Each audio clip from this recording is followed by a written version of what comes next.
Hi, this is Ed from Wright. Right now we're coming up on the 1-year anniversary for the ZXT when we started producing our new large rider. And what I'm going to do is give you a 1-year in review of what we've seen with the machine that's worked well. We have 2 bulletins on it. We're going to talk about that as well. So first off, if you recall, when we launched the ZXT, we included what we called a bumper-to-bumper coverage. It's something that's very unique. Nobody else in the industry is doing anything quite like this. And what it is your warranty typically covers for a limited amount of time or years or hours on the mower against defects, which is a very specific definition. What we're offering with the ZXT is, with this bumper-to-bumper coverage, what we're saying is that from the front of the machine to the back of the machine, we're covering everything regardless if it's a defect or if it spontaneously breaks. And so that is unique. The one thing we don't cover is direct damage.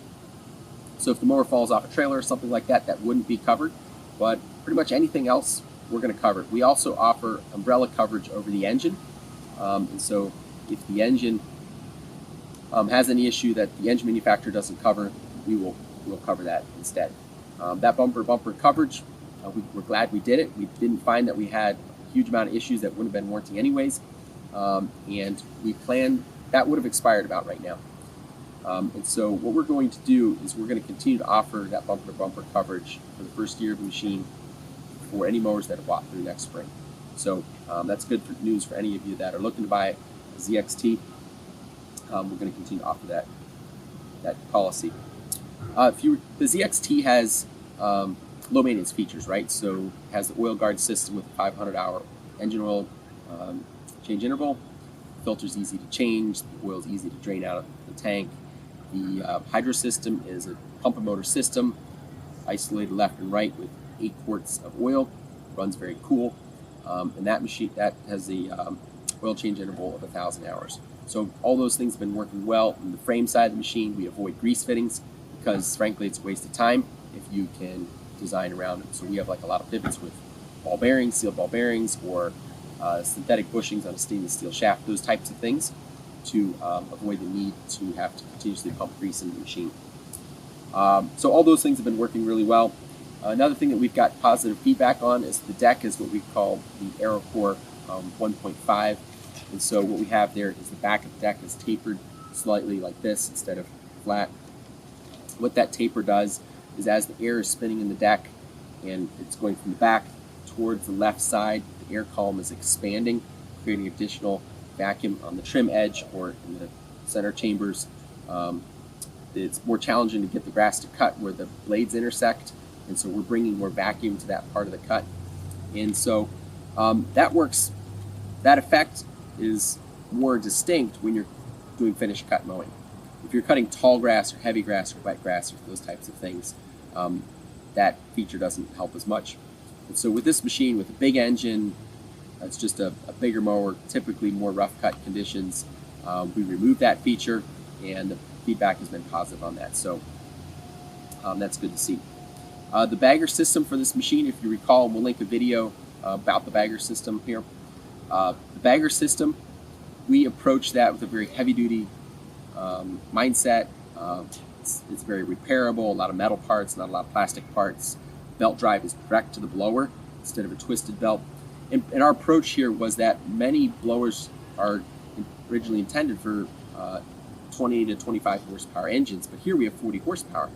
And the thing that also kind of frustrated me about most blower systems was that if you start cutting faster and faster, the deck will overwhelm the blower, and the blower will jam, and that's a pain. So what we did is our blower moves enough air, moves enough grass, where it's very, very difficult to overwhelm the blower and plug it. So if you take a 61-inch ZXT and the grass is moderately heavy, you can go full speed, which it's not going to cut great at full speed, but if you go full speed, the blower and the bagging system will take all the grass the deck can give it. Now, if it's raining, you have a 72-inch deck, and the grass is a foot deep, you will eventually plug the blower, but we really wanted to be sure the blower is taking more grass than the deck can give it. That's worked great. We had one issue with the blower when we first came out. The blower sits in the housing, and the 2 bearings have shaft clamps on them that were keeping the blower at its specified height. And we had some where the blower would settle down or settle up the shaft collars got loose. Countermeasures to that issue can be either to tighten the collars or get a replacement impeller that we'll put in there. And the new impeller has the edges of the fan blades go up the shaft to where the bearing collars are, so it's a preset height, can't drift. But overall, the bagger system's been working great. On the machine side, everything for the most part has been very reliable. The one issue that we had more repeat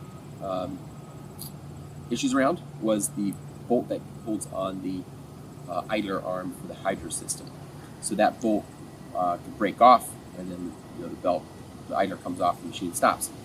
And so most of those machines were from like before April builds, and we switched to a grade 8 bolt to help initially strengthen that connection. We continued to break some grade 8 bolts as we were working on investigating the issue. And one thing about this issue is that there's some machines that have never had it, and then some that would repeatedly have the issue. And so we're very familiar with this idler arm setup. It's the same setup we had on a previous generation Z. It's the same idler arm that we probably sold 250,000 of these idler arms over the past decade and a half. And so it's not a new design necessarily, but we increased the tension just beyond what the system could handle. And so in June, we adjusted the spring stop that's welded to the frame to reduce the tension on it a little bit. And just recently we came out with what we call the low tension idler arm kit. And so that's a service bolt that we can install for you if you have one of those machines where that idler arm will reduce the tension on the pump system. So if you have a machine that you believe is eligible for this issue, or you've had issues with it, go to our parts website on the chat there and give us your serial number, and we'll tell you what solution that you need. And we'll be glad to help you with that. So like I said, apart from that, the ZXT has been running really, really well for us. Right now, availability of all mowers is low, especially our ZXT, because it's a newer product, and so we're rebuilding inventory towards next spring. I will say that if you wait until spring to buy a mower, it's going to be really tight. If you're interested to hear more about that, listen to our video last week. So I would encourage you to shop early and often. I think it'll be advantageous both from a price and availability standpoint.